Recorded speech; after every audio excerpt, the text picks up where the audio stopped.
Welcome to Anything But Ordinary, the podcast that explores the extraordinary world behind the world, the unordinary people and businesses that create the extraordinary bubble around high-profile lives. I am Zoe Jackson, and in each episode I sit down with inspiring individuals, from founders and creators to pioneers and disruptors, who are redefining success and carving out their own paths in business and in life. We dive into the personal challenges, triumphs and turning points that make their journeys anything but ordinary. This show is your reminder that success isn't one size fits all, and life really is anything but ordinary. Charlotte, welcome. Thank you for having me. I'm actually so excited to have this conversation today. Oh, good. And you're here. I think when people say the word data protection, they can think it's a really boring subject. It's like, you know, what does that mean to me? It's going to be dull. Yeah. But let me tell you, it's definitely anything but dull. And it's definitely, absolutely anything but ordinary, really, when we're talking about it and the world of data protection. So let's get started. Where did your journey start in the world of data protection? Well, so my background is really in broad compliance. So I did a degree in history and then left university and didn't really know what I wanted to do after that. Did a law conversion because I had a friend who did law at uni, and I never really knew anyone that was a lawyer. My parents didn't have any friends that were lawyers. My sister and I, I'm a twin, and we were the first to go to university in our family. So it was really like kind of a new world of possibilities after we went there. And then did the law conversion, and actually at that point I was like, I'm not sure I really want to be a lawyer, because I was on this course with a lot of people that were talking about sleeping on the office floor and you know, quite it's funny, a lot of people do that, full on lifestyles. I was like, well, that sounds quite a lot. And I kind of fell into broad compliance that way, really, and I covered like loads of different areas, not just data protection. But then as I kind of grew in that space and I became aware that the GDPR was coming, and this was going to be like the biggest change to data protection law for a generation, it sort of sparked my interest, and I knew that there was going to be more exciting stuff happening there. So that's where I thought, actually, this is an area I want to specialise in. This is something that I want to get more knowledge on, and kind of went from there, really. Interesting. It is such kind of a big subject. There's so much into it. And ever evolving as well. And like there's there's going to be a new law this year. Like there's always new things happening. And I think because part of that reason is because technology is growing so rapidly. So in a way, like the law is always one step behind the technology, because the previous law, the Data Protection Act from 1998, that was written, like Google was founded in 1998. So how could you possibly envisage what the world was going to be like? It's changed so much. Yeah, you know, exactly. So it's a tricky situation, because we're almost at a point of trying to foresee what technology will do with data. And obviously we've got AI now that can do so much more, and trying to make that compliant or put in place parameters to make it safe, because ultimately that's what the intention of the law is actually really quite challenging. Yeah, well, we're gonna deep dive into all of that. I can't wait, because there is so much to unpack. You have worked with some iconic brands, obviously Harrods, the NSPCC.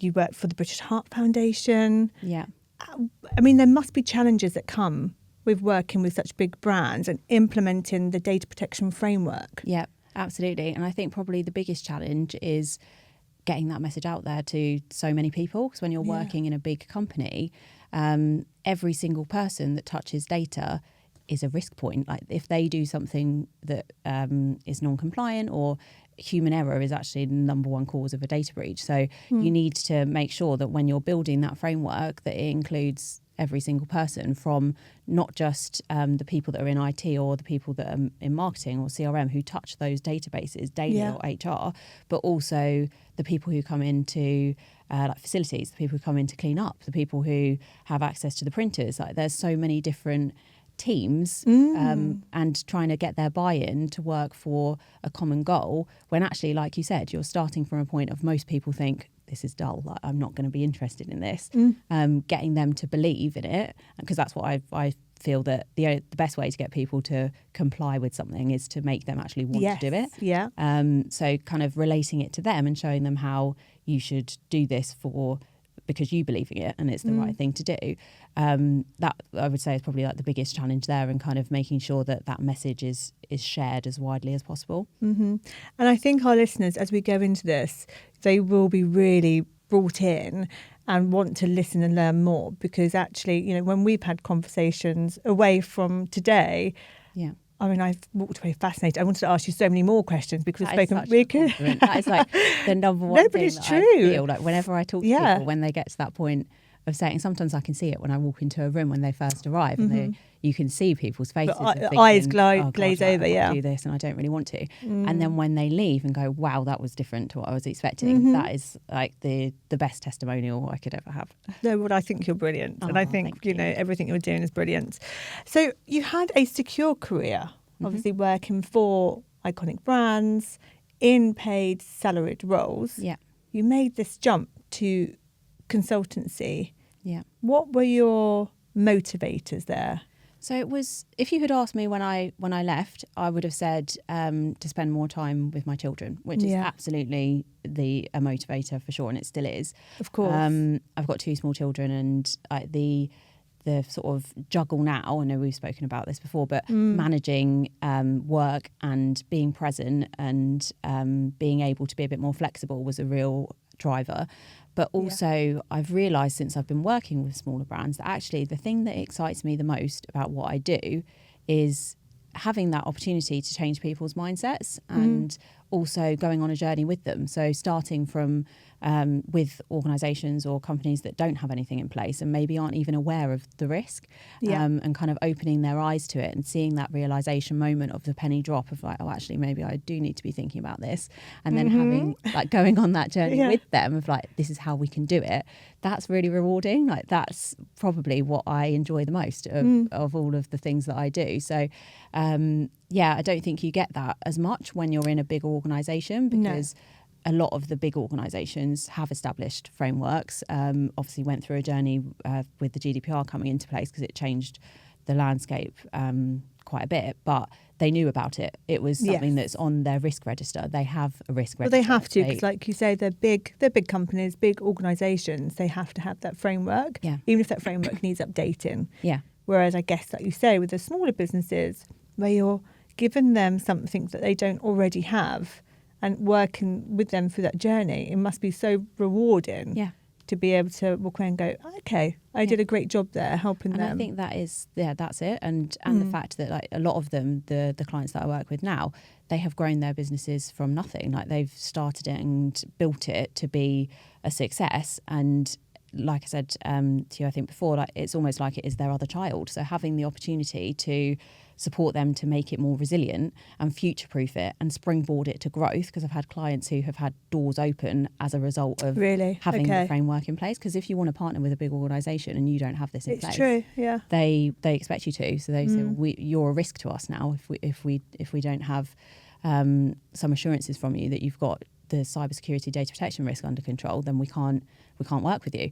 So helping clients have those doors opens as well, it's always a really nice celebratory moment. So yes, sure. I think that's probably a motivator for me now, is kind of being able to go on that journey with them and be included in that success as well. Amazing. I can imagine as well for a business in growth, when they bring a consultancy like Firebird on, they must also like look at it from a really tangible profit, like you said, profit way, that actually they could look more professional as well to their customers. Absolutely. You know, people put a lot of trust in companies when they're giving over their data. Yeah. So being able to have a good reputation. Yeah. And get, And that is it. And I think a lot of consumers and or business partners, they assume that everybody's got it sorted, or like things are under control. Like, of course, they've got this, the data's going to be fine there. But actually behind the scenes, that's not always the case. So, building trust is, and using your like framework as a kind of competitive advantage as well. I think that's something that we see. I mean, I always recommend that to all of my clients because you can put yourself head and shoulders above your competitors if you can demonstrate that you don't need to worry about this. You've got and they feel safe with you. Yeah, absolutely. Brilliant. So just kind of focusing as well on your career. We've just started talking about your move into consultancy. Just because a lot of people that are listening as well are of course listening for the data protection side and trying to understand what that all means.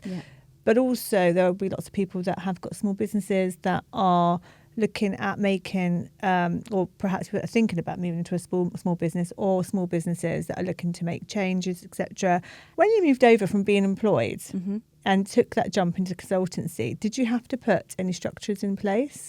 So I definitely did have some structures that I thought about before I moved, and I would say probably the one that has proven to be the best is networking and meeting other people that are in a similar position, because like you said, like when you are in paid employment and you work for a big organisation, there is a security there that comes with knowing your job's secure and it's always going to be there, and there's a career trajectory path, and you're more safe. So having other people who do similar things was definitely something that has been a real kind of safety net, and being able to talk to other people who are in similar situations. And at Firebird, it was founded by a woman called Amber Badley. She is a mum. She's got children. She was started the company when her middle child was about 5 months old.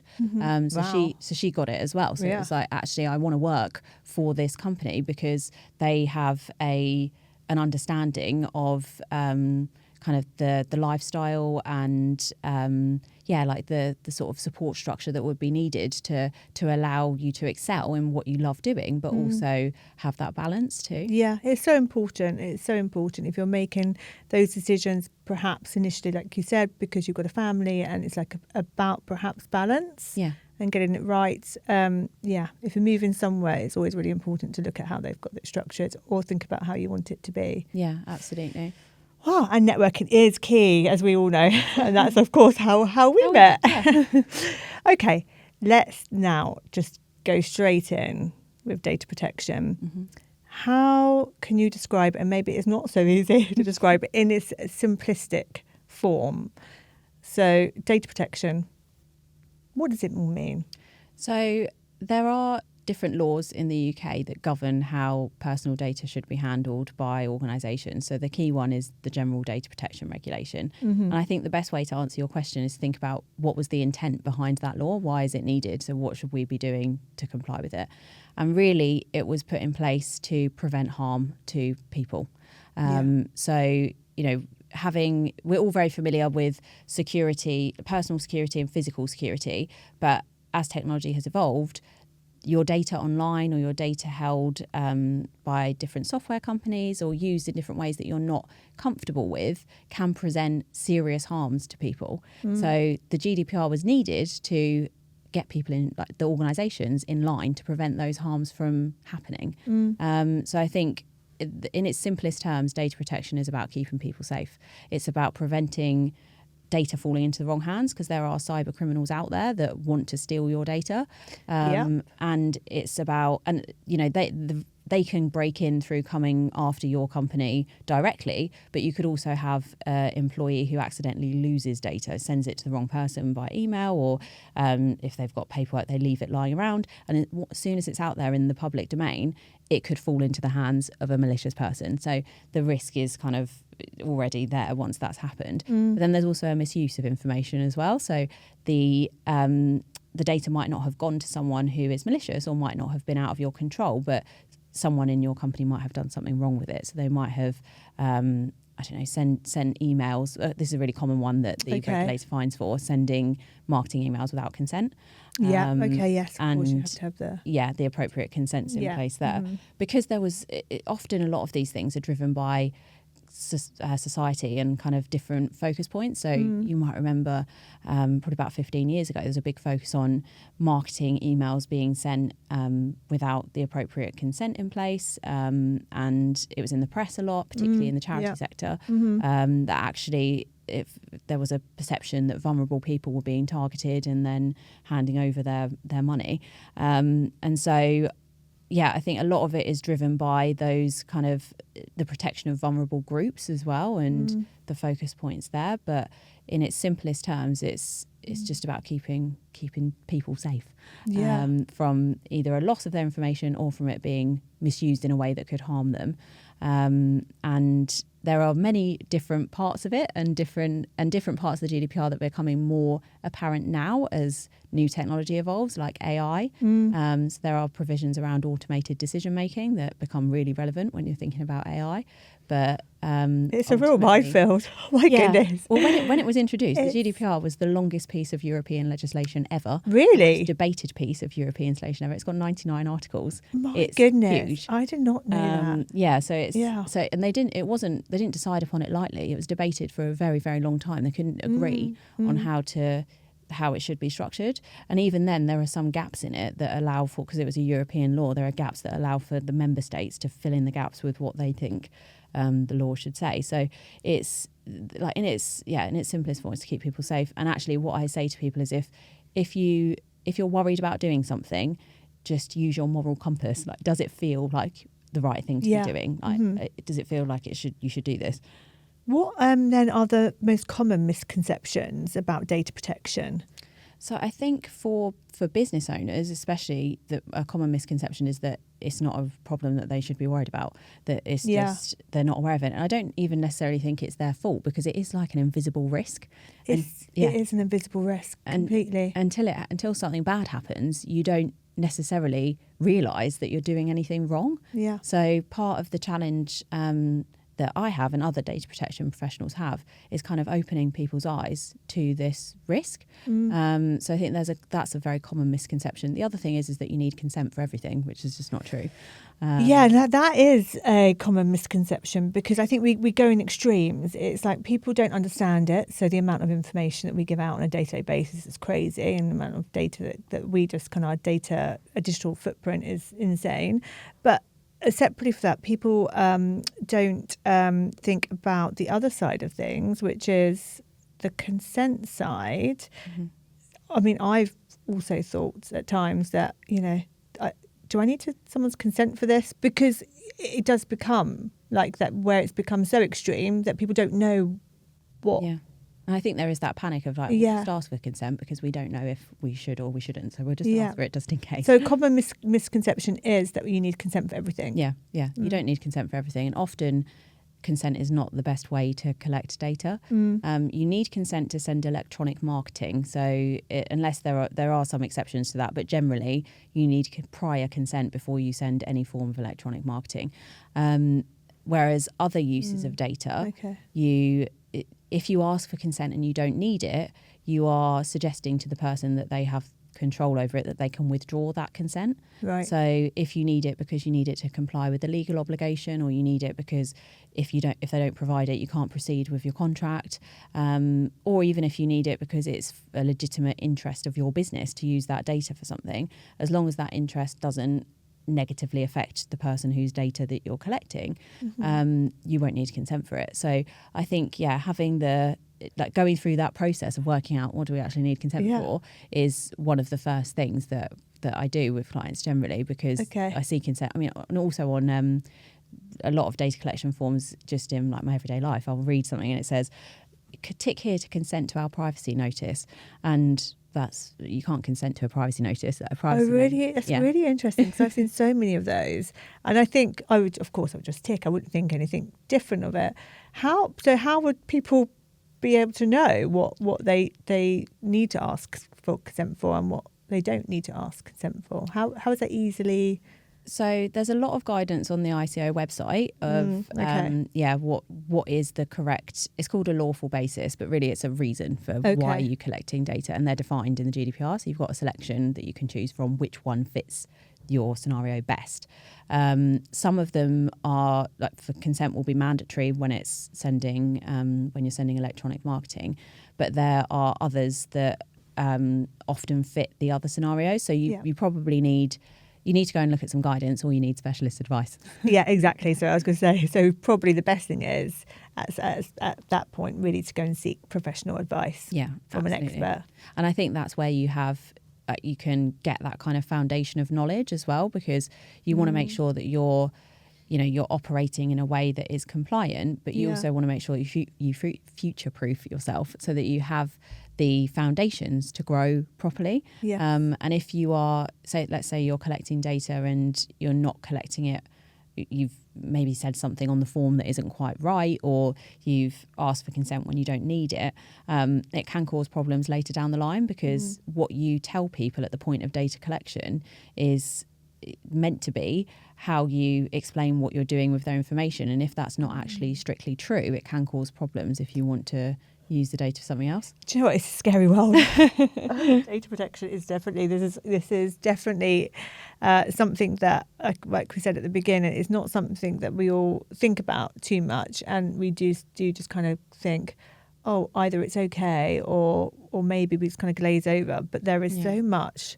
there. I think it is just about opening people's eyes. Like, I often say to people, I don't want you to be flying blind, and I'm not going to say that you should be 100% compliant, because it is about taking a risk-based decision, and what is right for your business based on your risk appetite might not be the same for somebody else. But as long as you're aware of it and you understand the impact of making those decisions, then you're in a good position. Yeah. So I know we just touched upon it. So what is the difference then between compliance and using the data to grow the business? So I think this is actually another common misconception, that people think that they sort of butt heads, that you can't do both together, but you can, and you should be doing it. Because if we go back to thinking about what is the intent of the laws that you're trying to comply with, is to keep people safe, and every good business owner wants to keep people safe, like the people who your customers, your clients, whoever. But it is the last thing you think about in terms of because like the invisible stuff. Absolutely. So I think having it as a kind of trust building point, and recognizing that consumers and clients, customers, everybody is just becoming more aware of their own personal data rights. So having your equipping yourself with that knowledge, you want to be the person who knows as much as the other people that you're doing business with. Because if you don't, you're then at risk of them kind of raising a complaint, and they could be right, or a claim, or something else going wrong. So I think knowing what you can do with that information, or can do with the data, and sticking to it and making informed decisions. Because the other thing is that there are some parts of data protection compliance that businesses are knowingly non-compliant with, because it's worth taking the risk. Oh, really? Okay. So if you can be... Like what things, or can you say, or not? Yeah. Like I say. Things to do with cookie compliance, so online cookies. There is, so even though the GDPR was brought in as a kind of catch-all for all use of personal data, there is a separate law that exists around privacy and electronic communications. Right. And that covers online cookies tracking technologies. That law has been due to be updated for a number of years, and it's just sort of like in the wayside of Europe somewhere, and lost probably behind COVID and Brexit and all of the other things that people are busy dealing with. So there is a bit of a gap in the law there, that it's not fit for purpose in terms of capturing consent. So actually a lot of organisations are knowingly non-compliant with that particular part of the data protection laws, because it doesn't suit the purposes of today's world in terms of business. But there is a new data protection law coming in this year, which you mentioned earlier. Data use and access bill. It's expected to come in this year. And a lot of that is focused on economic growth and kind of breaking down some barriers to make it easier for businesses to use personal data for their business purposes. So that will definitely help, and it will give a bit more clarity, I guess. Like you say, people, I mean, definitely we haven't we haven't given that information about the ability to kind of side skip the cookie data. What would you call it? Data. Like data compliance. Compliance. Yeah. There it goes. Okay. So that is really interesting. So this new data protection law is coming out, Mm-hmm. and it's going to bring so much more clarity to people who may not understand. And like you said, it's been a bit of a limbo at the moment where there is this data protection act that's not completely. People can sidestep a little bit. Yeah. Well, I don't know whether they can sidestep it, but I think it's more that like I was saying earlier, the technology is growing at such a rate that the law is almost sometimes a bit behind. Yeah. So I think this new law has been written, obviously with knowing that we are out of the EU. We are hoping to gain trade with other countries, and part of a big element of trade is being able to share data like with other countries and globally, like kind of position ourselves as a centre of AI excellence and like kind of be at the forefront of those sorts of conversations. Whereas at the moment, some of the rules that are in place maybe don't promote that as much as they could. Yeah. So I think that's Makes a sense. shift. But there is the new law that's coming in, it's expected to help with that growth because it will remove some of the things that are in place at the moment around sharing data outside of the UK. But of course, yeah, okay. But it also has some other kind of stronger focuses on other areas of compliance. So health data is a focus that is expected that there'll be a sort of a new security standard for organisations and software providers that house health information. Yeah, because there should be, because I've heard quite a few things about just like, poor people that have been targeted because they've been accessed to their health data. Yeah, and knowing that they're vulnerable. And I think health data is more valuable on the dark web for cyber criminals. It's a target. We know from the stats that are issued by the Information Commissioner that the health sector reports more data breaches. And that's not necessarily because it has more than others. It's because, in my opinion, I don't think it's not necessarily because it has more than others. I think it's that they have maybe more understanding of the obligation to report the breach, because I think a lot of businesses, like if you're starting from no knowledge of this at all, you're probably not aware that if you suffer a major data breach, you need to report it within 72 hours to the regulator. No. But yeah, health data is definitely an area of focus, and that type of personal data is recognised as being more sensitive under the data protection law, so it needs a higher level of protection. Wow, okay. It's also interesting and frightening. And also, frightening is artificial intelligence, AI, and what impact that has in terms of our data privacy and security. Yeah. How? I mean, there's a lot to unpack with AI. I would say, so two things really. One is that a lot of AI outputs are inaccurate. So if you're using AI systems to make decisions or help you in decision making, you need to be aware that some of those decisions might not be the correct decisions. Mm-hmm. There is already a provision in, I know I've said that the law can sometimes be behind, but actually in this case, the GDPR had a provision in place around automated decision making that prevents prevents automated decisions from being made that produce legal effects or similar.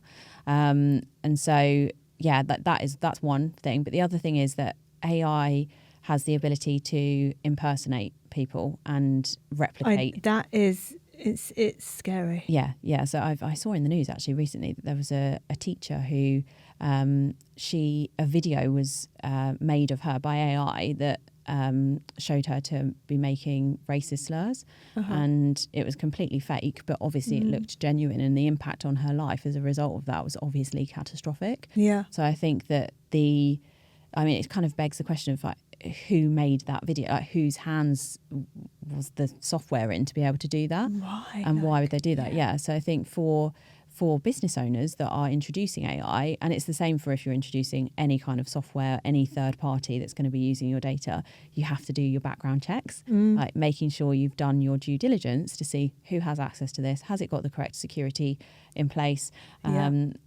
is there an appropriate contract in place as well, because you don't want to be held liable, even though you will be under the data protection laws, because there are certain rules in place that make you responsible for any supplier that you're appointing to use your data.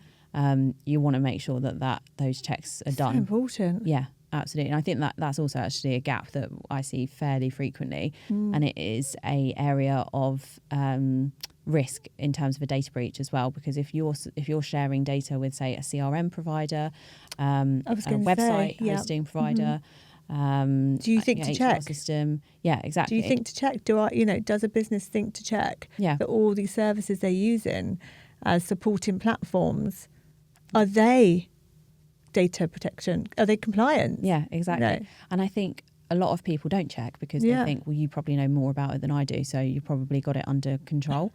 But exactly, but I think that probably is the sentiment of a lot of people. But that's often not true, unfortunately. And actually, the structure of their terms and conditions and their contracts, and it's the way it should be, because the GDPR says that it should be this way, is that you will remain responsible for their use of your data. Because you've appointed them. Okay, that makes sense. Yeah, so it's kind of, you still carry the risk of the bigger fines, of the claims, of everything else. So making sure you've done those checks before you sign the contract with them is a very good thing to do. Very crucial. It's very crucial. I mean, there is just so much to think about. And you mentioned data breaches. I mean, there have been some big data breaches. I think one that I know of only because I watched a documentary, which everyone probably has, a lot of people have, about, I think it's a American dating website called Ashley Madison. Yeah. And for them, that was a bit crazy, and obviously it made a movie, so and it all comes around full circle. But I mean, we don't think about it, but there've been big ones with Facebook. There's big ones with Marriott International, EasyJet. Yeah. Like so many big data and I think breaches. Those breaches often make the headlines for a couple of reasons. One is that they're well-known brands, so it's like interesting for people to read. Of course, it's interesting. Yeah, but also the claims that happen as a result of them. So the distress that people have faced, or the financial loss that people have faced, because dependent on what's happened in the breach. Individuals can bring claims for distress or loss as a result of it. So I think that's one thing that to be aware of when a breach happens, is that you could be investigated by the regulator. You could face claims from people. You could also lose business because you're in the press and it looks bad. But those data breaches, often they've been caused by someone making a mistake, or a malicious cyber criminal getting in. So I think one of the things that's just super important to do is to educate your staff, because really important. Like having them aware of, first of all, what they should be doing with data, because that will then prevent them from making a mistake that causes a data breach. And the number one cause of a data breach is sending an email to the wrong recipient. But also making them aware, just to be vigilant of threats of someone phishing. trying, just like simple things like email phishing. Email phishing, or voice phishing is another one as well. There is always a sense of urgency, and that's another thing that AI is kind of making things harder, because AI can be used to replicate of course emails to make it appear as though the email is genuine. And so I think having that, just equipping people with the knowledge to be aware of that is so important. And when you're thinking about the regulatory side, if you are in the unfortunate position that you've had to report to the regulator, or you're dealing with a data breach or a cyber attack, then you're in a position where you're on top of it, you've taken the first steps, and you can kind of get in control of it, because the stress that comes with living through those sorts of things is, you want to make sure that you're resilient enough to bounce back, because some of those data breaches, like ransomware attacks, can wipe out your entire business. Your operations just won't be able to continue. I guess big businesses, they have structures in place to prevent cyber attacks. So of course they educate their staff. Now they've probably learned the hard way. I'm watching other big cyber attacks that have happened, and other examples of, and have learned from them. But what do big organisations do? I mean, what can they do? So there's things that everyone can be doing. So downloading software updates. So if you, even on your phone, actually, if you have an iPhone update or whatever, those updates often contain security patches. So the developers of Microsoft or Amazon or Apple, they might become aware of a gap in their software. And if that gap gets published on the dark web, then a malicious cyber criminal group knows about it. They can then capitalize on that and start targeting the organizations that use that software to try and get in. And one of the scary things is that they don't really need to, I think of it like they don't need to target you individually and continuously try and get into you specifically. They're just looking for they're knocking on a door. They're just seeing which one opens. Oh, really? So I think it's kind of like being aware of that and having making sure that you're completely up to date with all of the things, because there's not really any excuse for not doing that. Like if you've been offered the update, take it. And there are other things that you can do as well, like scanning, vulnerability scans. So I think of that as like walking around your house, seeing if your windows are open from the inside. You've explained it like this before, which I love. The example of, well, how would you protect your house? You know, what would you do? I think about it all of the time, probably more than I should actually, because I just often think like, you see the security on physical security of things. Mm-hmm. And because of what I do, I often look at different softwares and systems, and a lot of them sometimes don't have that same level of security, and it is dependent on the type of data that's in there. Like if you're not putting in all data has value, but some has more value than others, like health information, children's data, and so having that, making sure that you've got the most security that you can on everything is really important. So scanning from the inside and looking at where those gaps are, but you can also scan from the outside or have someone try and break in. So do a pen test and try and see if they can get into your systems. Gosh. So for a small business setting up, and we also spoke about this beforehand, I don't think people always think about it when they're like a one-person band and they're just setting up on their own. It's very, very small, and you're not really thinking about data protection really in the biggest scheme of things. Then suddenly you can grow. Yeah. So those kind of things can be implemented then to help small businesses. Yeah, absolutely. And there's a lot of guidance out there as well. And there's a standard called Cyber Essentials, which is like the entry level from the government, that is a self-assessment. So if anything, some of those questions will give you the idea of what you should be aiming for, because it covers, I've touched on some of the things around cybersecurity that you can do, but there are lots of others that you could be doing, kind of simple ones like access control to your systems, like who is the system administrator of your systems that you use, because those people have the keys to everything. So they are naturally more of a target. So making sure that they know, don't give away your password to anyone, don't let somebody else use it, make sure that you are on top of, if somebody leaves the business, remove their access, and kind of all of those sorts of things. And with like AI, you mentioned earlier about people being able to be impersonated. That's super scary, because actually me picking up the phone or someone picking up the phone within an organisation, recognising the person's voice and saying, it's Zoe, I'm just calling for my password. Yeah. Like how can you prevent that from happening? So you can't, unfortunately. No, I don't think you can prevent. You can't prevent from any sort of attack, and whatever method they use to try and attack your business, you can't prevent it. But what you can do is equip your staff with the knowledge to remain alert. Yeah. And if something feels off, you want to kind of empower them to feel confident to challenge it, and let them know that they're never going to be in trouble if they say, "Can I just check that?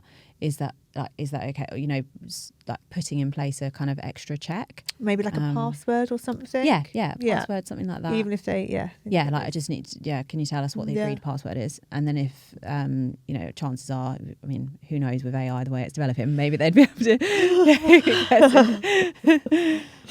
So so much data is collected just like daily. How is this all being used? Well, in a variety of different ways. So kind of the big companies, Meta, Amazon, Apple, Google, they have a wealth of information on us, because a lot of our lives are online. And I think that since when COVID happened and everything went remote, there's even more data online. And some of it is being used, well, a lot of it's being used for really helpful reasons, like to personalise your service, make things easier for you, help you to get what you need. I think the thing that people should be aware of, and the thing that is more scary, is that some of it can be used, especially on social media platforms, to influence your decisions. Yes, absolutely. And that is something that, is quite scary, because I've watched a documentary years ago now, and it's called The Great Hack, and it's about Facebook, and they... I think I've watched that one as well, Yeah, really they used a company called Cambridge Analytica to help them with kind of surfacing content to different people in different audiences to try and get them to... I think it was to do with voting in the US election. So it was like big decisions that are being made. And the thing that struck me partly after I watched that was that it's, you look on your social media feeds and you do see sponsored ads, and you do see kind of images that you think, oh, how did they know that? Or what's going on there? Because your phone's listening to you. Yeah. Your phone's literally listening to you. Yeah. But part of it is that, you could have, depending on your security settings, you could have given consent in some way to have them pick up information like that. But also they're very good at understanding human behaviour. So it's not that you are necessarily being listened to, it's that they have predicted your next move before before you've even thought about it. And that was like a real kind of shock moment for me as well, because everybody likes to think that they're individual and that they're unique, and you think, oh, I'm not... They won't be able to predict what I would think or what I'd be interested in. But they are so sophisticated at this, and this is even before AI, that actually... Yeah, it was before AI. Yeah. But I mean, I often will sit down, I'll be having like a conversation with a friend, and we'll be talking about something. Let's say we're talking about, I don't know, a jumper with a slogan on. The next thing that will come up on my feed in the sponsored ads will be jumpers with slogans on. Yeah. How? Well, it's one of two things. You'll need to check your security settings and see, God. see what permissions you've given. But also, genuinely, it could be that they're not listening to you, but they just have predicted what you're interested in. Yeah. That just scares the life out of me. That can. And do you know what I think it is? The thing that it is, the reason it's scary is because you don't know about it. So I think if people were more transparent about it and said, "This is how we do it. This is how it benefits you," because you might have walked away from that conversation thinking, "God, I really want that jumper," and then if it's there straight away, the amount of things I've bought because they've just suddenly pinged up. I thought, how do they know it's just there and it keeps coming back and back until you do buy it? Yeah. I mean, amazing. Yeah, and they know you too well. Yeah, my goodness. So, I mean, there is so much. We put so much of our personal data out there. Are there any other things that we can do personally to protect ourselves, do you think? Yes, absolutely. So use a different password for different websites. So I know it's difficult, and I can see it's a challenging thing to do. Yeah. It's annoying, but you can use passphrases. It doesn't need to be a fully complex. A lot of websites set a minimum standard of what the password should be. Yeah. But the reason I say that is if one of those gets compromised and hacked, you have given the keys to everything else as well. So you've protected yourself if you have different. So many people have the same password. Yeah, because the thing is it's part of the challenge of cybersecurity professionals, and I'm not cybersecurity expert in that sense. It's the technical side of things is not my forte, but part of the challenge is working with human behaviour, because they have to think about, we could put in place the password needs to be 25 characters long and they've all got to be different. It's got to be, an exclamation mark, whatever, like upper lowercase. But no one's ever going to remember that, so there's no point. Yeah, and they'll preset it as well. You can go in and they'll give you an option to preset it to this password, which is fine. But then, I'm probably not going to write that password down, or I have expected my phone to save it. Is that safe? I don't know. Your phone's saving it? I don't know. As long as you are sending whenever you're sharing information as well, this is a common thing that I see. People sometimes will send password protected documents in emails and then send the password in the email. Yes, I've had so, that loads come to me. Yeah. So there's no point sending it password protected if you've Put the password. No, I mean that's kind of like, it is common sense when you think about yeah. it. So it should always be sent via a different medium. So often, if you're going to do that, say, or give me a call, or I'll text you the password, and that's fine, because as long as you've separated out the two things. So having your password on your phone, as long as you've got the access to the whatever it is you're trying to access somewhere else, then that's absolutely fine. So sending it on something like WhatsApp. Yeah, you can send it on Unless WhatsApp. you've got WhatsApp on your computer as well. No, you can send it on WhatsApp. Oh, okay. Yeah. Okay. Just asking for myself, clearly. Okay, so we've spoken about loads in terms of, data protection, getting a better understanding from a really simplistic view about what it is all about and how small businesses can also protect themselves. Is there anything else you feel that we should be doing or should be thinking about? As a small business? From a personal point of view or from a small business? I think educating from a personal point of view, just to clue yourself up on it, because like we said, I know it is a dry topic to begin with, but it is worth doing because the amount of data about you out there is growing and growing, and knowledge is power. Understanding it is a step in the right direction. From a business perspective, register with the ICO. Like first step, go and register with the ICO, because you can be fined just for not being registered. So it's like minimum effort to remove a risk that you can go and register. The fees are small, and the fees are small. I don't think every business that sets up automatically goes and registers with the ICO. They don't think about it. No. Until they're told by someone, actually, have you thought about it? And and I think that's a definite starting point for businesses. And the other thing I say is get your privacy notice in order, because it's a window to your business, for your customers, for your clients, for your competitors, for anybody who you deal with. Your website is your, it's how you present yourself to the world. So if you have that in order and you've got kind of the correct structure in place, then you've got it will also prompt you to look at how you're handling data internally anyway. So it's a good starting point to get things going. Oh, well, I'm certainly going to be doing some different things. Let me go back and thinking about, I think the training side is a really important one. Like for myself, I run a small business. I have employees.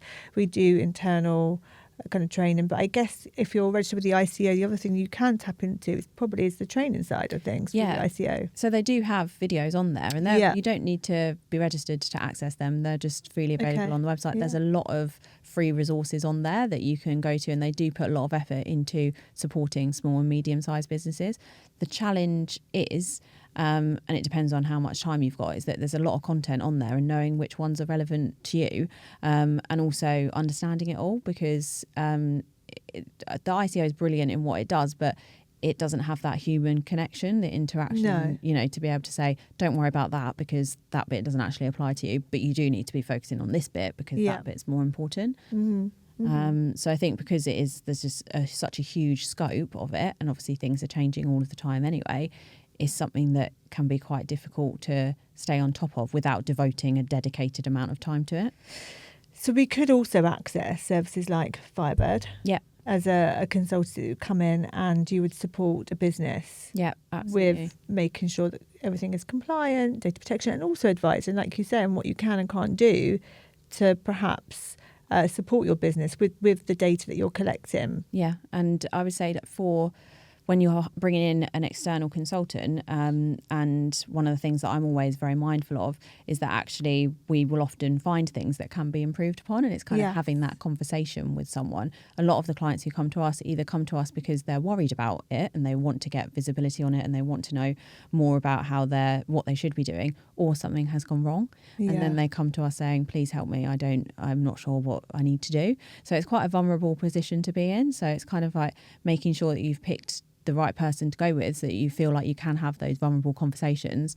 And actually that's another rewarding part of my job, because obviously, whenever I work with people who are our clients and they say, oh, I didn't know, I didn't know I should be doing that. I'm like, well, why would you know? Like, you've built a successful business doing, whatever it is that you do, and you've done that really well. Why would you be thinking about that? That's not for you to be thinking about. But let's get it in place now, because it will help you catapult yourself to the next sphere. Like, that's kind of a sort of a structure. It's kind of like scaffolding at that stage. I think about it for all of these like physical metaphors. But yes, it's like physical metaphors. They do make it feel much more real, I suppose. Yeah, tangible. Yeah. But it's kind of like making sure you've got that scaffolding so that if the tidal wave of a data breach comes, or if something happens that is going to like make you wobble a bit, you're still secure. You're resilient. You can carry on, because it is like having the resilience to continue. Really, it's a business continuity issue as much as anything else. So yeah, I think having those kind of working with a consultant gives you that assurance that you know you haven't missed something because you've tried to understand it yourself, and also saves time that you don't have to go and do it all on your own.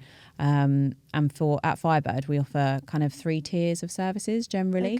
And the first one is around the privacy notices and your policies, and just making sure that you've got that sort of like entry level service, so that things are in place, that there is some protection there for the business. And then as the tiers go up, it's more of a kind of eyes opening exercise of how we can get into your business. Like this is where your gaps are. This is where your gaps are. We do a full audit of all of the areas of GDPR compliance, and every business is different. Some of those areas will be applicable to some businesses. Like for example, if you are a business that has a like a physical location, an office or a shop, then there will be things like CCTV, Wi-Fi. Okay, so you look at it from that side as well. Yes, that's personal data too. You know, like the images, and you know, where's that being hosted? Who has access to that? What can be done with that?